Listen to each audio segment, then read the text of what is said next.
Kakaranas ka pa rin ng lag sa SF Legends, Valorant, CS2, at kung ano mang game na nilalaro mo ngayon, hindi ka pa kasi gumagamit ng exit lag sa game mo kaya mo nararanasan yan. Sa video na to, tuturuan kita kung paano ba gamitin ng maayos si exit lag.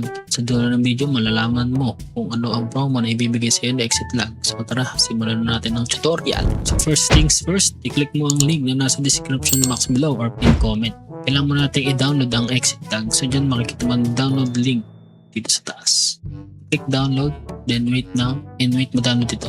And yan, habang nag-aantay tayo ma-download ang exit lag, then makikita mo ang iba't ibang plan na available na pwede mong piliin depende sa trip or budget mo. So dito, meron ditong annual plan, no? Kung mapapansin nyo dito sa annual plan, dahil kinilik nyo yung link ko, meron siyang 50% off, no? Yan yung bagong promo ni exit lag ngayong August. Kasi itong August is gamer month. Okay? So yun, kapag kinilik nyo yung link ko, at make sure meron ditong pressure, yun meron siyang 50% off. Hindi lang yun, mamaya sasabihin ko kung ano pa ang libre.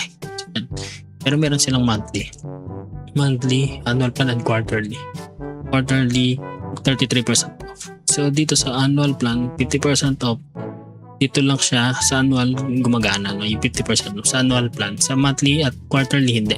So focus na tayo dito, best over na siya. So dito tayo magla-login or magre-register ng ating account. So i-click nyo lang yung create account. So lagyan nyo lang name, surname, email, password, and then i-confirm nyo lang. Then I agree, register. And next, kapag napag-register na ako, dito na tayo sa select payment method. Okay, meron silang credit card, debit card, PayPal, or others. So dito sa others, may Gcash na nakikita nyo kung nasa Pinas kaya. So meron mga PayPal or credit, it's up to you, my brother. Kung napapansin nyo, naka-NT ako kasi wala tayo sa Pinas, nasa Taiwan tayo. So yan, kaya magkakaiba yung lalabas dito, ibang magkakaibang amount. So yan, may discount ng 50%, nakikita nyo naman. Okay, nandito na tayo sa exit lang, yung download na natin at na-install na natin. Install nyo lang, click yes lang, next lang. Okay, ganun lang, simple. Pagka-open nyo na exit lag, lalabas yun, ilalagin nyo lang yung kinreate ko kaninang account, yung email and password doon. So yun na, nandito na tayo sa exit lag. So makikita nyo dito yung connections. Then go to connections, so wala pa siya, diba? Dito siya. Dito tayo kanina, yung connections. So nandito yung mga games na pwede nyong i-add kung anong games man yung nilalaro nyo. Okay? So ako ang nilalaro ko is, alam nyo naman, Special Force. Meron ditong tatlong Special Force. Special Force, ito yung pinipili ko. SF2 at Special Force Launcher. Hindi ko to alam. Hindi ko pa to na-try. Siguro SF Rush to. Ito yung isang SF. Kasi alam nyo naman, madaming SF naman sa Pinas. So ito yung pinipili ko. So pag kinlik nyan, ganyan pa yan. Wala pang nakalagay na kung ano dito. Kasi may Manila na kasi itong ginagamit ko na. So make sure lang na pwede nyo namang i-click yung automatic server, no? Automatic server selection kasi nakalagay siya recommended. Then all region, pwede nyo namang i-click yan. Then wait nyo lang, hinahanapan nyo ng mga routes.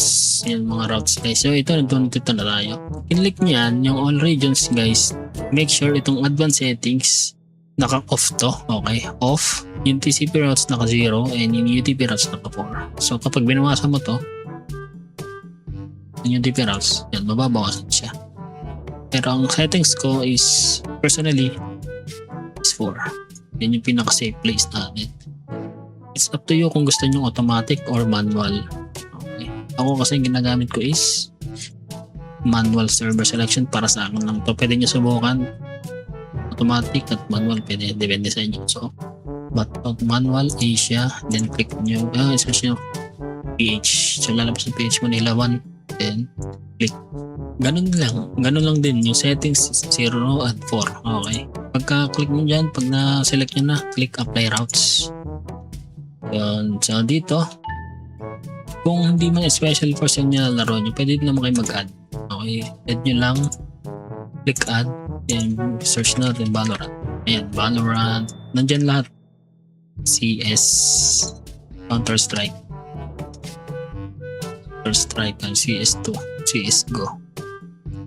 At ano pa ba? Fortnite.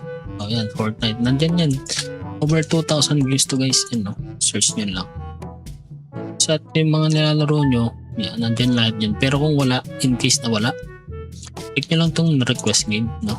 Yan, tapos magbigay lang kayo ng information, then request. So, yun.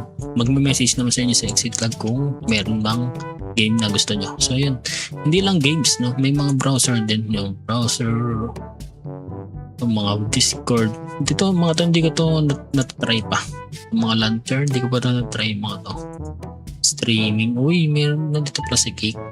Ay, follow nyo ako guys sa Cake, no? Follow nyo ako sa cake.com/CrazerFPS. Okay. Sa YouTube, subscribe nyo din ako sa TikTok, tiktok.com/@CrazerGaming. Meron din tayong Twitch, CrazerFPS, pero hindi ako masyadong nakapag-stream doon. So, yun. Emulator, may mga BlueStacks. Yan. Madami. Games. Ito, pero especially naman games naman tayo, no? So, yun. Dito sa community server, ito hindi ko pa ito na-try. Kasi may specific game lang silang available. Hindi sila maramihan, boy. Okay ka, itong mga to kasi hindi ko pa nalalaro. So, I have no idea. Uy, meron pa 1 per server here. Hindi ko pa ito na-try. So, update ko kayo sa guys. So, dito sa network analyzer, meron silang real-time monitoring. Hindi ko pa nasubukan itong mga to. Okay, ping 4 games. So, wala pa rin special force dito kasi kaya hindi ko nasusubukan, boss. So, tools may NTR ping, TCP ping. Okay, punta tayo PC boss. So, sa PC boss, ito yung ating settings. Naka-on yung reduce input lag, yung beta. Naka-on yung maximum performance for games. Turn off network power saving. And that's it. Yun lang. Then punta tayo sa RAM cleaner. Meron silang RAM cleaner. So yun, nakalagay needs cleaning. Ang last kong cleaning is no 15 pa mga yun. Kapon lang. Yun lang yung clean. Yan, meron siyang RAM cleaner. Napakasolid na 8 lang boys. Wait lang natin. Okay. Meron siyang 5 gig. Okay, dito ta sa net DNS optimizer. So, mamimili siya kung ano yung pinakamabilis na DNS server. So, pinakamabilis is Cloudflare. So, yun. Yun yung fastest na. Pero kapag Google, pwede nyo i-choose. Okay? Basta kung ano yung pinakamabilis. It's up to you. Then, dito may multi-network, multi-internet. Kung meron kayong magkaibang internet o dalawang network provider sa bahay nyo, then, kung nyo lang. Okay? Traffic shaper. Yan. Dito sa general settings, ito yung mahalaga. In-on ko lang to. Minimize. Pupunta siya ng dito sa tray icon. On nyo yung receive servers unavailable alerts. Naka-recommend naman siya. On nyo itong real-time optimization, smart optimization, is dual routes, naka-high, SCMP, automatic. Ito, depende lang to sa ano ka.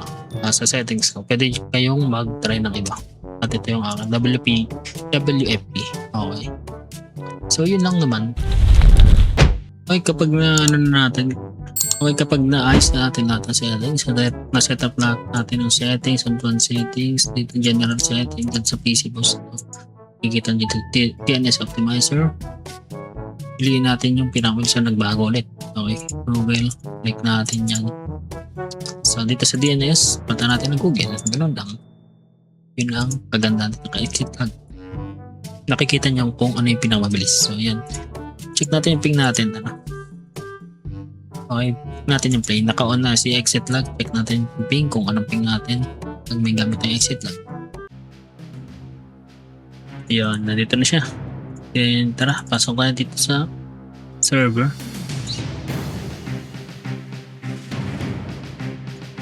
Nag-automatic din pala yung clean up ng RAM niya. Alangas kahit hindi mo na siya i-manual. So, pasok tayo sa room.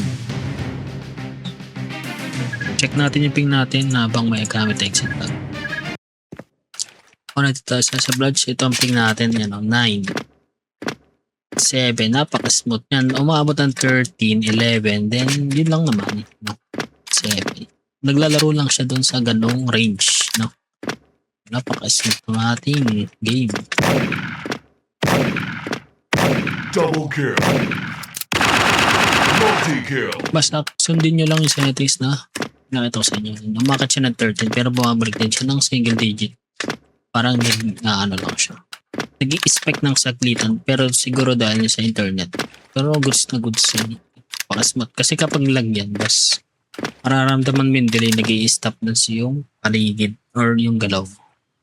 Hindi mo mararamdaman ngayon kasi nanonood ka lang. Pero kung ikaw mismo yung naglalaro, maintindihan mo yung sinasabi ko. So yan. Tapusin muna natin to. Then, Headshot. Double kill. Multi-kill.